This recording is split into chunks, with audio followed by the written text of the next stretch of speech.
hii quarantine ambayo inataka kutengenezwa katika gatuzi ya Laikipia, hasa Nanyuki, tunataka kusema ya kwamba hatutaikubali. Tutaikataa leo, kesho, Mtondo na Mtondogoo, kwa sababu haitakubalika ya kwamba ugonjwa huu wa Ebola, nchi zingine zinasema watu ambao wanakisiwa ama kunasemekano wako na ile virus ya ile ugonjwa, hata nchi zenyewe zinasema hazitakubali kama watu hawajaangaliwa kabisa. Lakini ni kinaya ya kwamba nchi ya Kenya inakubali, inasema ya kwamba watatengeneza hiyo mahabara pale katika town ya Nanyuki. Sisi tunasema ya kwamba hatutakubali jambo kama hilo litendeke, kwa sababu ni jukumu ya serikali yoyote kulinda na kuitetea maisha ya wananchi wake. Lakini pengine kwa sababu ya hela, nchi ya Kenya haiangazii maafa ambayo yanaweza kuletwa na ugonjwa huo. Inajulikana ya kwamba mahali ambapo kunasemekana quarantine hii itatengenezwa ni katika majengo ama mahali pa kijeshi ambapo panajulikana kama Nanyuki Air Base. Lakini hata kusema hivyo, kuna wanafunzi ambao wanaenda katika shule katika uwanja ama katika sehemu ile ya kijeshi.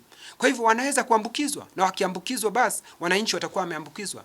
Ndiposa mimi kama seneta wa Laikipia, nikiwakilisha wananchi wa Laikipia, tunakataa na tunasema hatutakubali jambo kama hili litekelezwe.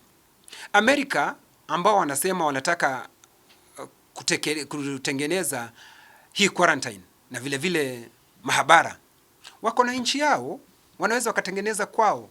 Na vile nilifikiria ambavyo tungefanya kama wananchi wa Kenya, hasa serikali, ni mtu yoyote ambaye anatoka katika Jamhuri ya DRC Congo na Uganda, mahali ambapo kuna kisiwa zaidi ya watu 1000 wameambukizwa na ugonjwa huu.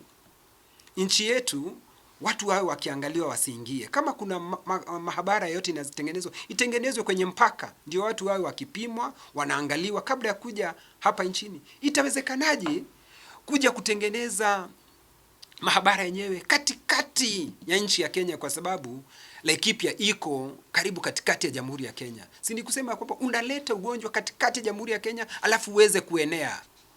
Na ukienea, wa Kenya sisi tuna uzoefu upi katika kupigana na ugonjwa huu wa Ebola? Ugonjwa huu unafanya watu wadondokwe na damu katika sehemu zote za mwili, kwa masikio, kwa macho. Kwa hivyo ugonjwa huu unaua kwa haraka.